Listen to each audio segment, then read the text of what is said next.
If the spirit is not in control, the flesh will take the throne.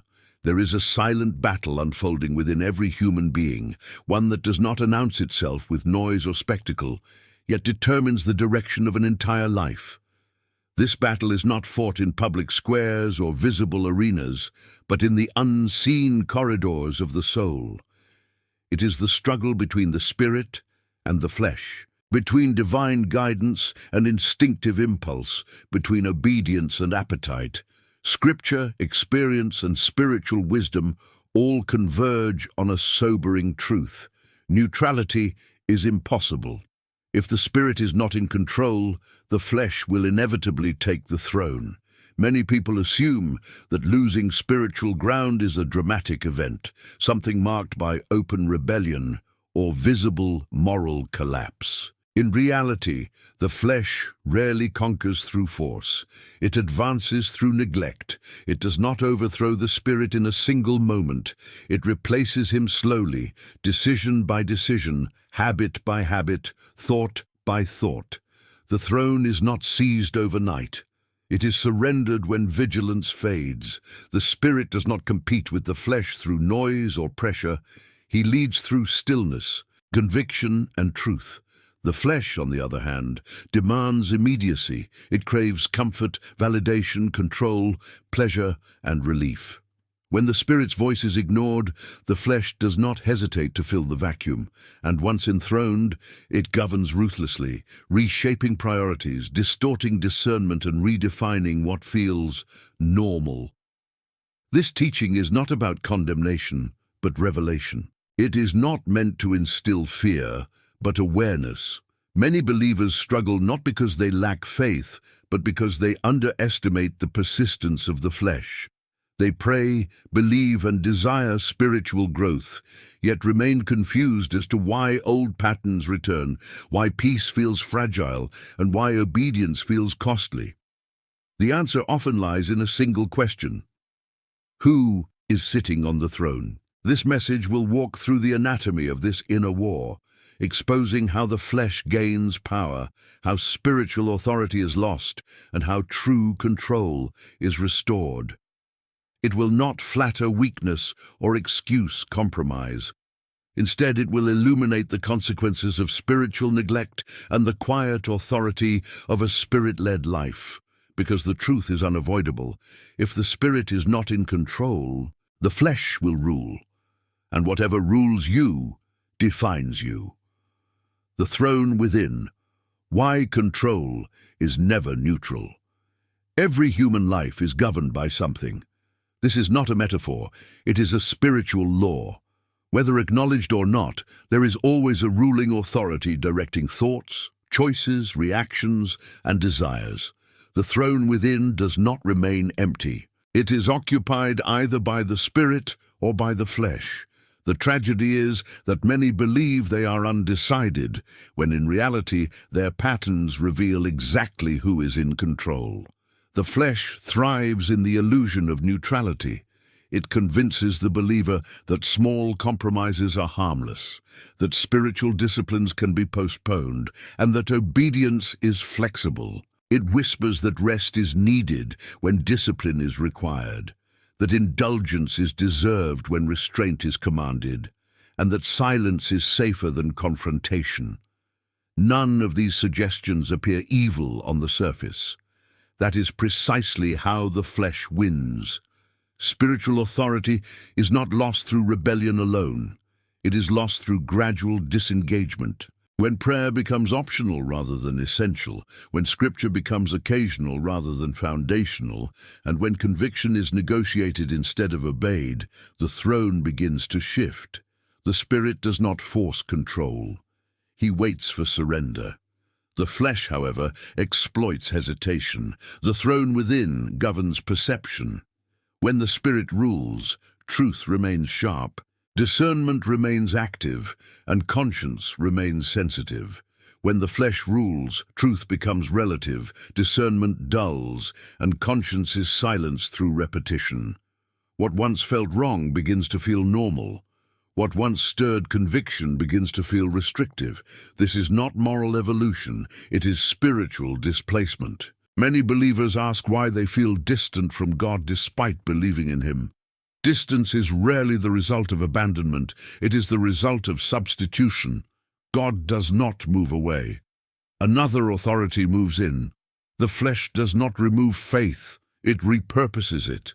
Faith becomes theoretical rather than transformative. Belief remains, but obedience fades. Worship continues, but surrender disappears. Control is revealed most clearly in moments of pressure. Under stress, the ruling authority responds instinctively. If the spirit is enthroned, the response leans toward patience, humility, restraint, and trust. If the flesh is enthroned, the response manifests as anger, defensiveness, fear, indulgence, or withdrawal. These reactions are not random. They are the language of whoever governs the throne. The flesh fears silence because silence exposes it. It prefers noise, distraction, and urgency. A believer constantly occupied but rarely still is easy territory for fleshly rule. The Spirit speaks most clearly when the noise subsides. This is why stillness feels uncomfortable when the flesh is in control. Silence threatens its authority. Control is also reflected in desire. What a person craves reveals who reigns. The Spirit cultivates hunger for righteousness, truth, and transformation. The flesh cultivates hunger for relief, pleasure, recognition, and dominance. Neither hunger disappears completely, but one must govern the other. When desire dictates behavior, the throne has already been claimed. The flesh does not need permission to rule, it only needs neglect. Every moment the spirit is ignored, the flesh advances. Every time conviction is delayed, the flesh gains confidence. Over time, this results in a life that still looks spiritual externally, but is internally governed by impulse. This is one of the most dangerous conditions because it hides captivity behind familiarity. Understanding the throne within is the first step toward liberation. One cannot dethrone what one refuses to acknowledge. Many struggle spiritually not because the flesh is strong, but because they underestimate its strategy. It does not attack belief. It replaces authority, and once it rules, it reshapes identity itself. Freedom does not begin with behavior modification. It begins with restored authority. When the spirit is enthroned, discipline follows naturally. When the flesh is enthroned, discipline feels oppressive. This difference reveals everything. The throne determines whether obedience feels like life or loss. If you want to reclaim control, you must first admit who currently governs. This is not a question of salvation, but of rulership. The Spirit may dwell within you, yet not rule you. And until He does, the flesh will continue to wear the crown.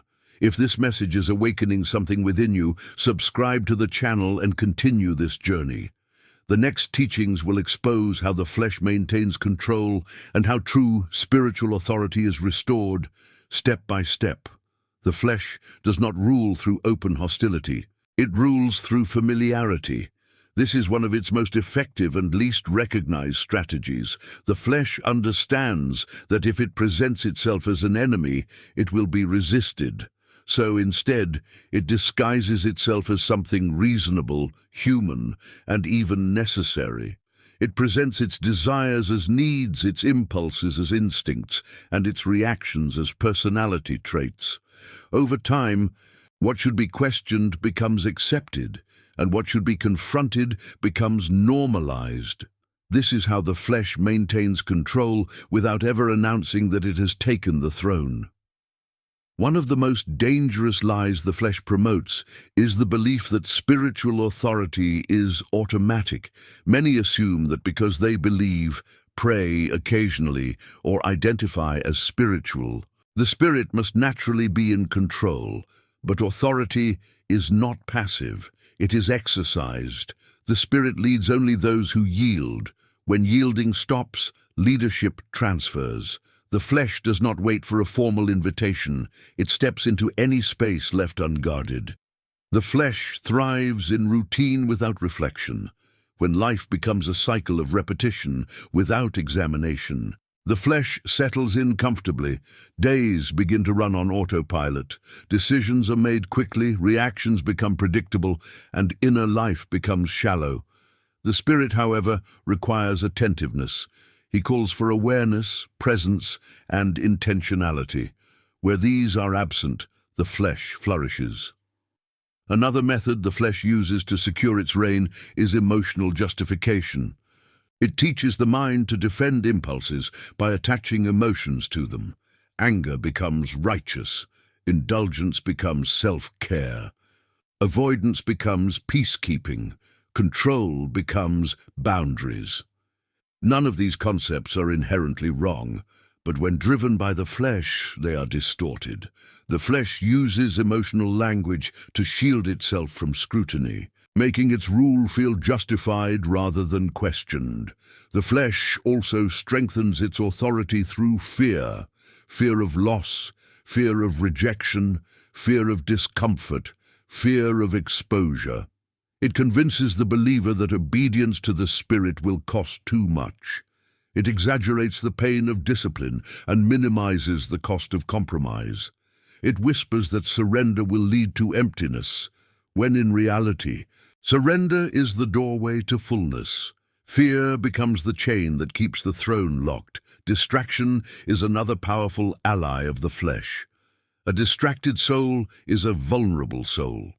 The flesh does not always tempt with sin. Sometimes it simply keeps the believer busy. A life filled with constant noise, stimulation, and urgency leaves no room for conviction to surface. The Spirit speaks quietly, but distraction shouts. Over time, the voice that is loudest is mistaken for the voice that is right. The flesh also manipulates time. It teaches delay. Later becomes its favorite word. Conviction is acknowledged but postponed. Change is desired but deferred. Obedience is admired but avoided. The flesh understands that immediate resistance is dangerous, but delayed obedience is harmless. Or so it claims. In reality, delay slowly hardens the heart, making future obedience even more difficult. Comfort is one of the flesh's most persuasive arguments. It presents comfort as a reward and discomfort as a threat. Yet spiritual growth almost always requires discomfort. Growth stretches, exposes, and refines. The flesh resists this process by framing discomfort as unnecessary suffering. It encourages the believer to choose what feels good now over what produces life later. This trade always favors the flesh. Over time, the flesh reshapes identity. It no longer feels like an intruder. It feels like me. Thoughts begin to sound like personal opinions rather than impulses. Desires feel like personal truth rather than cravings. Reactions feel justified because they feel authentic. This is one of the deepest deceptions, when the flesh becomes indistinguishable from the self. At that point, resisting it feels like self-betrayal rather than self-restoration. The flesh also resists accountability. It prefers isolation disguised as independence. It encourages the believer to keep struggles private, to avoid vulnerability, and to manage issues alone. The Spirit, however, often works through exposure and community. Where there is no accountability, the flesh operates freely, unchallenged, and unquestioned. Another way the flesh maintains control is through selective obedience. It allows certain spiritual practices while resisting others. It permits worship but resists repentance. It allows knowledge but resists transformation. It permits prayer but resists silence. It allows service but resists surrender. This selective approach creates the illusion of spiritual health while leaving the throne untouched. The flesh is especially threatened by consistency. Sporadic spirituality does not concern it. Occasional devotion poses no real danger. What threatens the flesh is a steady, disciplined, daily surrender to the Spirit. Consistency builds momentum, and momentum shifts authority. This is why the flesh attacks routine spiritual disciplines more aggressively than dramatic spiritual moments. When the flesh rules, discernment becomes compromised.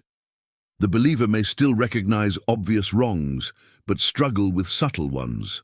Lines blur, convictions soften, standards adjust. This is not because truth has changed, but because authority has shifted.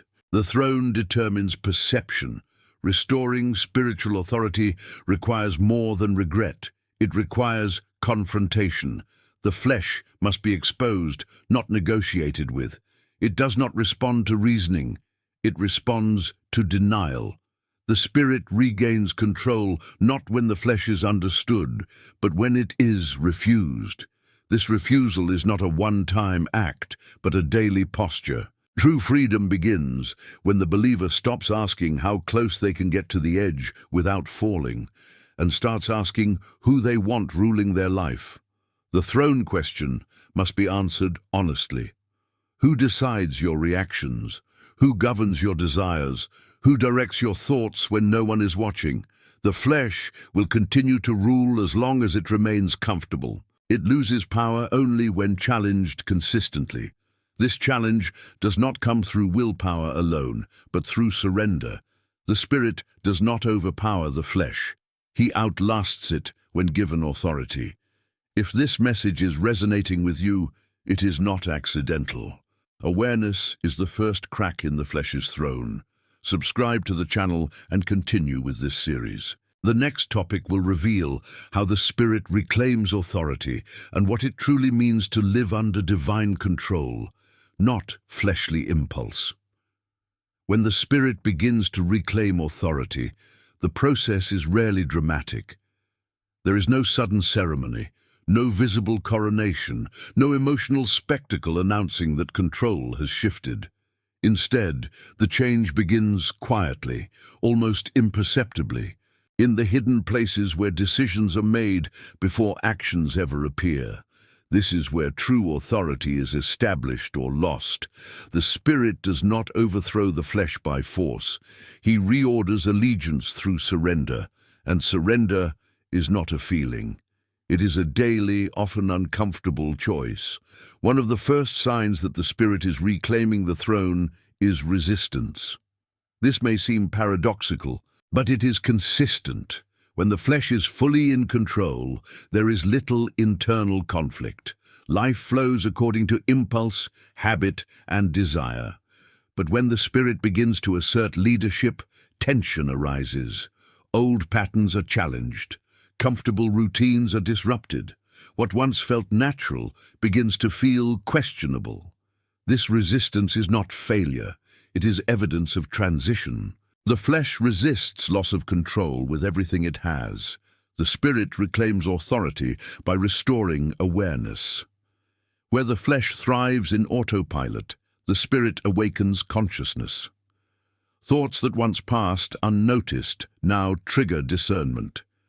Reactions that once felt automatic now feel interruptible. The believer begins to notice pauses where there were none before. In those pauses, choice is reborn. Authority is exercised not in grand gestures, but in these quiet interruptions of habit. One of the most profound shifts that occurs during this reclamation is the redefinition of freedom. Under the flesh, freedom is defined as the absence of restraint. To be free is to do what one wants, when one wants, without interference. Under the spirit, freedom is redefined as alignment. To be free is to live in harmony with truth, purpose, and divine order. This redefinition is unsettling at first because it exposes how often what we call freedom is actually compulsion. The flesh equates desire with identity. It teaches the believer to say, "This is who I am," about impulses that are temporary and reactive. The spirit dismantles this illusion by separating identity from appetite. He reveals that desire can exist without dominance, that temptation does not define truth, and that feelings are not commands. This separation is crucial because as long as desire is treated as identity, surrender will feel like self-erasure rather than self-restoration. As the spirit reclaims control, obedience becomes less reactive and more intentional. Under the flesh, obedience is often driven by fear, guilt, or pressure. It feels forced and fragile. Under the spirit, obedience begins to emerge from clarity. It becomes a response to understanding rather than obligation. The believer starts to obey not because they must, but because they see. This shift marks a deep transfer of authority. Another unmistakable sign of the Spirit's rule is the restoration of conviction without condemnation. The flesh operates in extremes, either indulgence without accountability or shame without hope. The Spirit, however, convicts with precision. He exposes without humiliating. He corrects without crushing.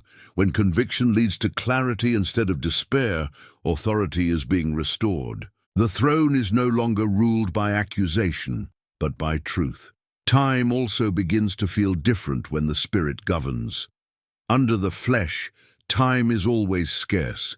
There is urgency without purpose, busyness without fulfillment. The Spirit restores order to time by recentering priorities.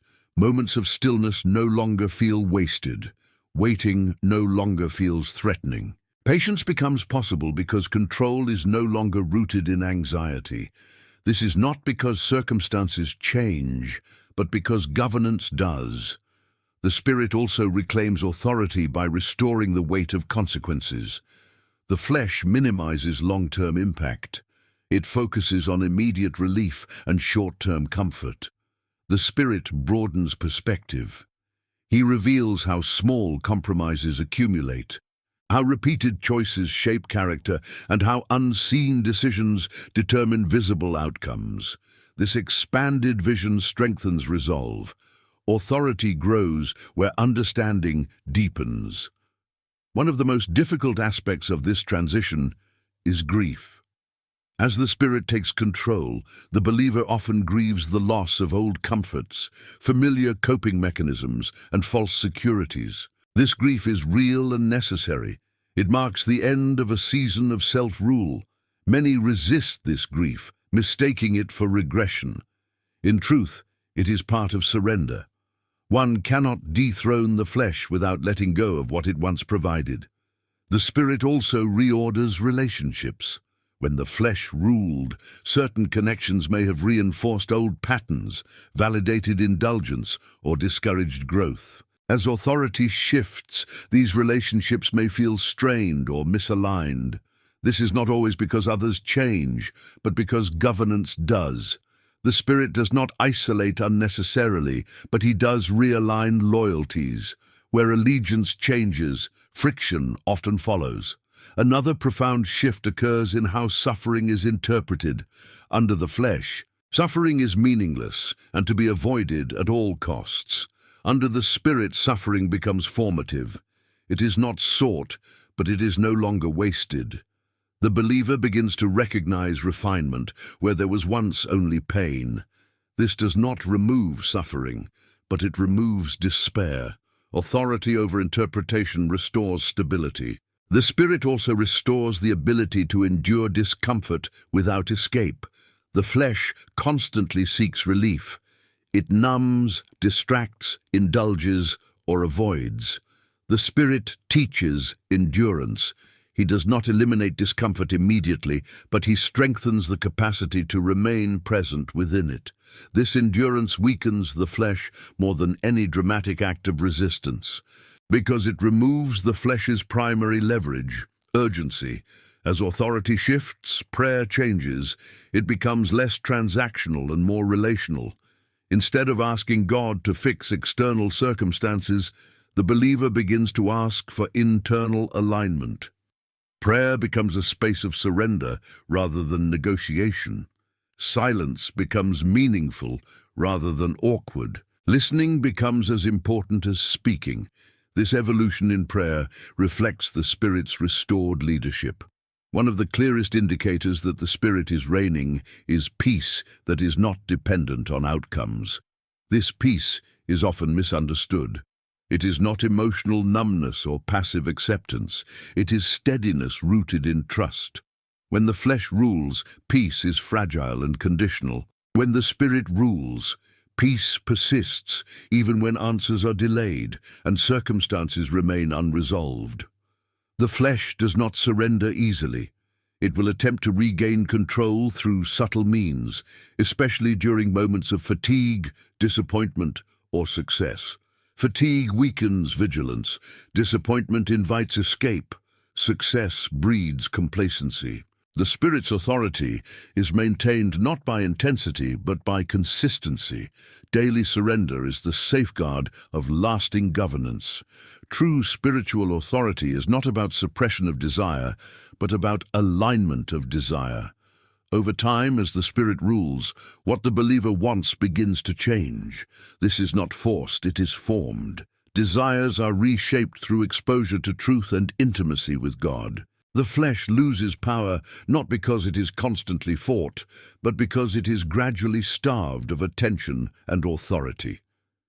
The reclaiming of the throne is not a destination, but a way of living.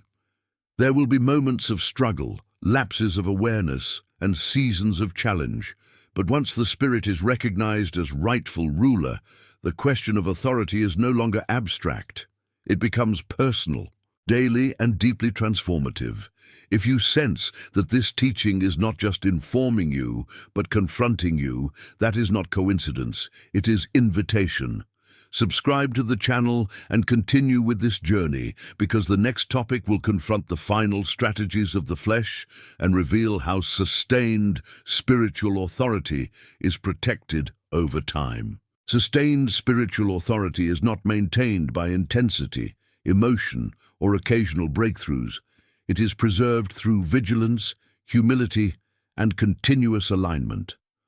One of the greatest misunderstandings in the spiritual life is the belief that once the Spirit regains control, the battle is over.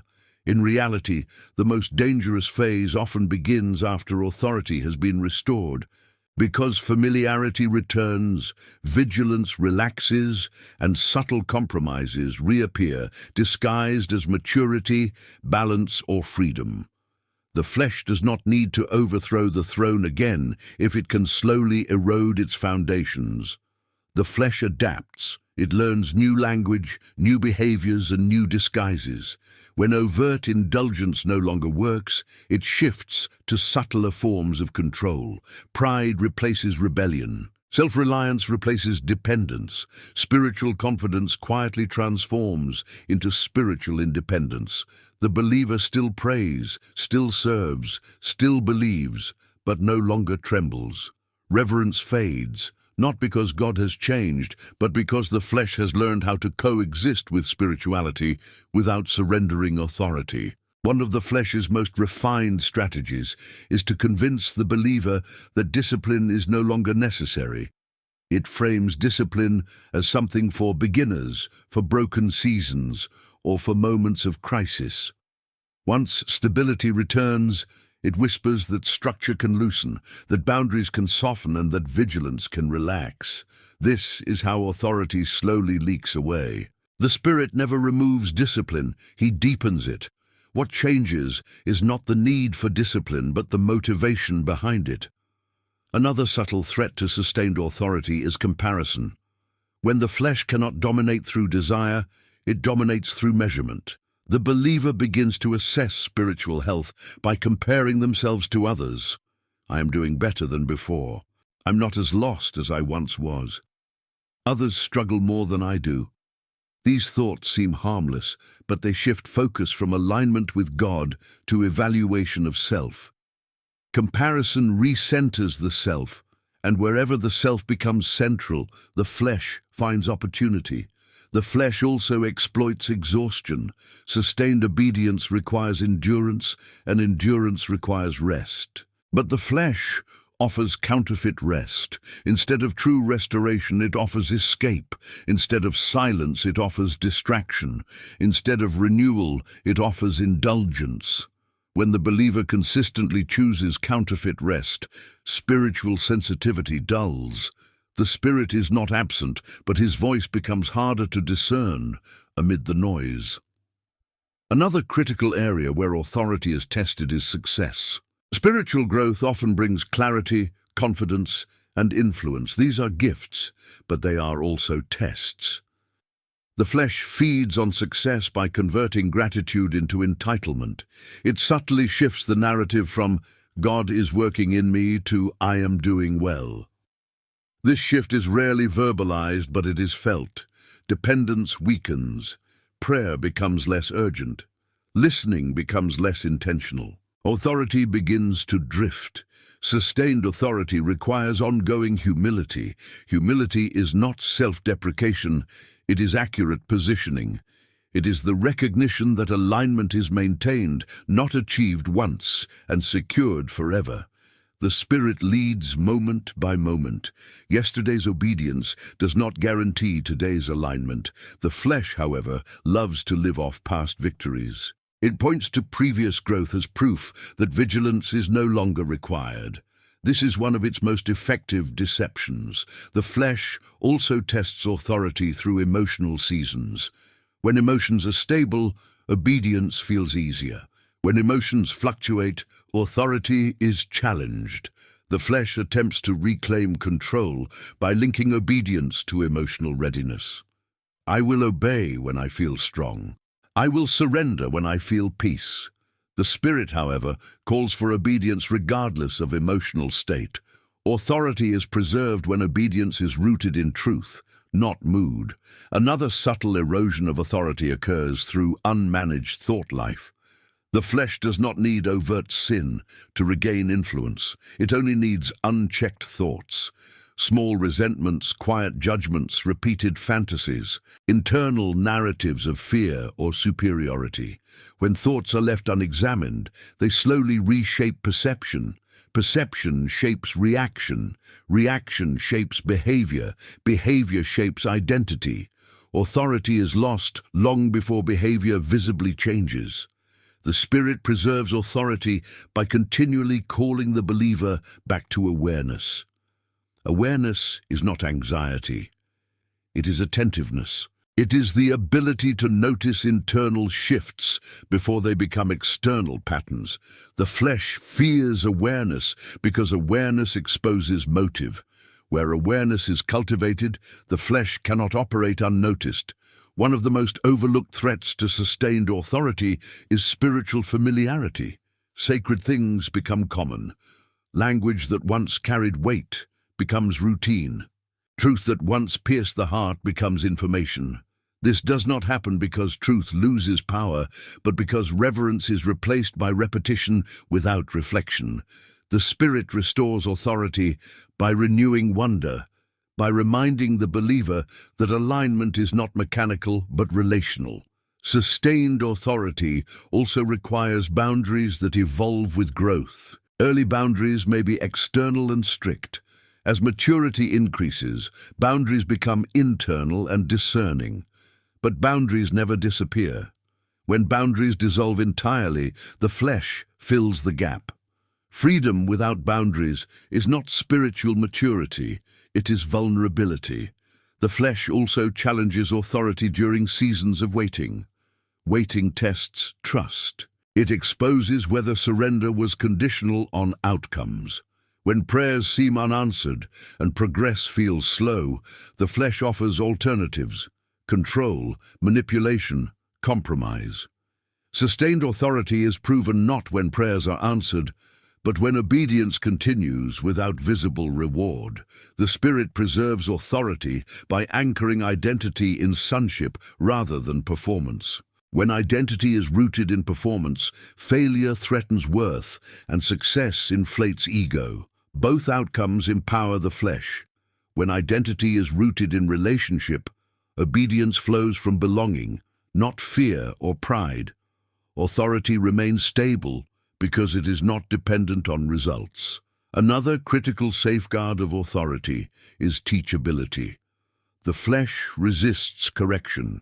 especially after growth has occurred. It interprets correction as regression or insult. The spirit, however, keeps the heart soft. Where teachability remains, authority remains protected. Where defensiveness arises, the flesh is already testing the throne. Sustained authority is also communal. Isolation weakens discernment. The flesh thrives in secrecy. The spirit often confirms truth through others.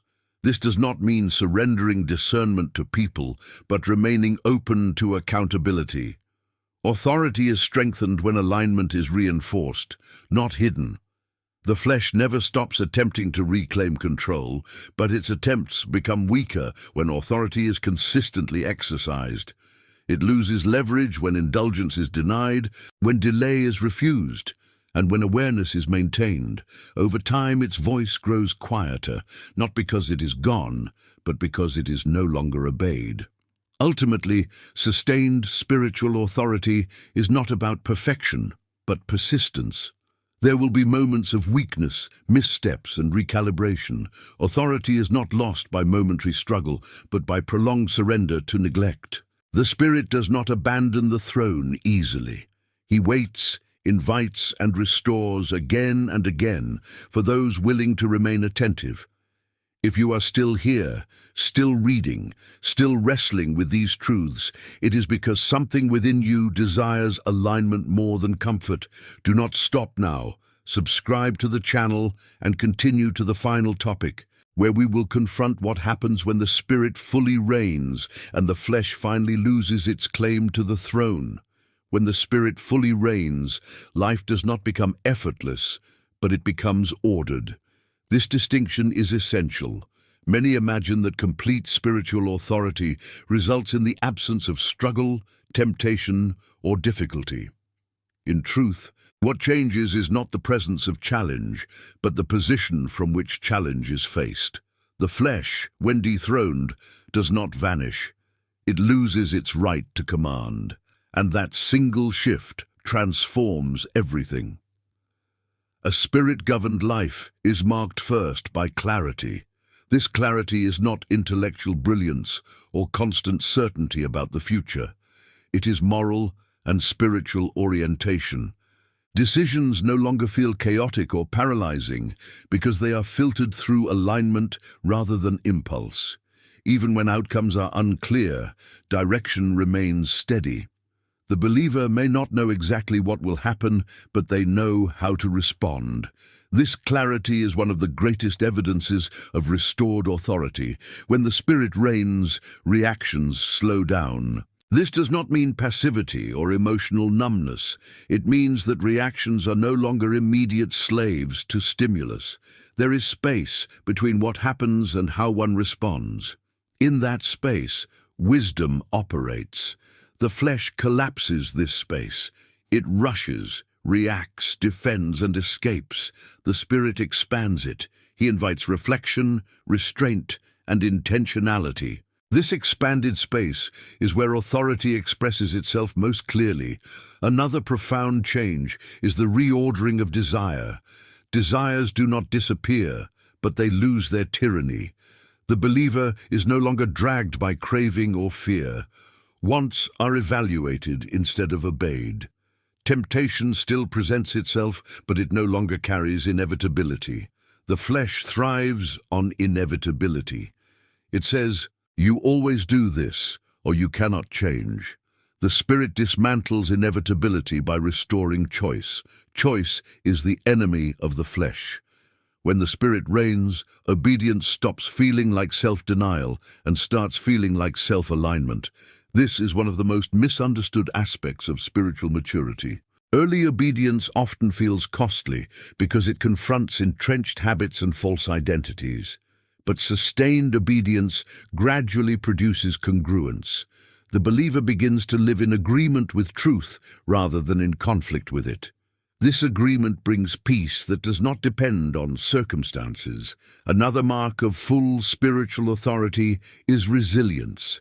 Resilience is not emotional toughness. It is rootedness. When the flesh ruled, setbacks felt devastating because identity was fragile. Approval, comfort or control were essential supports. When the spirit rules, identity is anchored elsewhere. Failure no longer destroys worth. Success no longer inflates ego. Both are received with sobriety. This stability weakens the flesh profoundly because it feeds on extremes. Fear loses its dominance under spiritual authority. Fear may still appear, but it no longer governs. The believer learns to act in the presence of fear rather than waiting for fear to disappear. This is crucial. The flesh uses fear to delay obedience and justify compromise. The Spirit teaches courage, not by removing fear, but by refusing to obey it. Courage becomes a habit rather than a heroic moment. The Spirit's reign also transforms how power is understood. Power is no longer about control over others, outcomes, or narratives. It becomes the capacity to remain aligned under pressure. This kind of power is quiet and often invisible, but it is unshakable. The flesh equates power with dominance and validation. The Spirit redefines power as faithfulness. This redefinition liberates the believer from constant striving. One of the most significant changes under spiritual authority is how suffering is carried. Suffering does not disappear, but it is no longer meaningless. The believer does not glorify pain, but neither do they flee from it at any cost. Suffering becomes a context for refinement rather than a verdict of abandonment. This perspective robs the flesh of its most persuasive argument: escape. When escape is no longer urgent, temptation loses strength. A spirit-led life is also marked by simplicity. Complexity is often a sign of divided allegiance. When the flesh rules, life becomes cluttered with justifications, negotiations, and contradictions. When the Spirit rules, priorities clarify. Not everything matters equally. Energy is no longer scattered.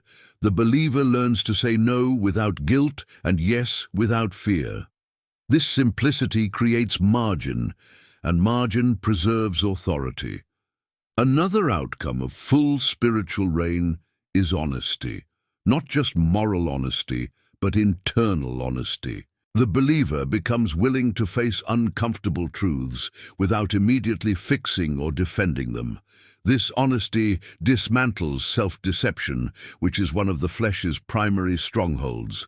Where honesty prevails, growth accelerates. The Spirit works most powerfully in truth, not in performance. The Spirit's reign also transforms relationships. The believer becomes less reactive, less controlling, and less dependent on validation. Love becomes less transactional.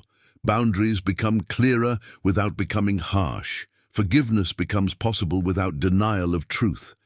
This relational maturity is not learned through technique, but through alignment. Authority within produces health without. Another crucial transformation is endurance. Endurance is not stubbornness. It is faithfulness over time. When the flesh ruled, consistency was difficult because motivation fluctuated. Under the Spirit, consistency becomes possible because obedience is no longer dependent on feeling. This endurance is what sustains spiritual authority across seasons, not just moments. The Spirit-led believer also develops discernment that is both firm and gentle. They are no longer easily manipulated by emotion, pressure, or urgency. They can say wait when the flesh demands now. They can say no without hostility and yes without fear. Discernment becomes an internal compass rather than an external checklist. Perhaps the most beautiful result of the Spirit's full reign is rest. This rest is not inactivity, but trust. It is the absence of frantic striving. The believer works, serves, and grows, but not from desperation. They are no longer trying to prove worth, secure identity, or control outcomes. This rest is deeply threatening to the flesh, because the flesh survives on unrest. The flesh does not disappear completely in this life, but it loses its authority permanently when the Spirit reigns consistently. It becomes a voice that can be ignored rather than a master that must be obeyed. This is freedom in its truest sense. Not the freedom to do anything, but the freedom to do what is right, without inner tyranny. A life under the Spirit's rule is not perfect, but it is coherent. There is alignment between belief and action, desire and discipline, faith and practice.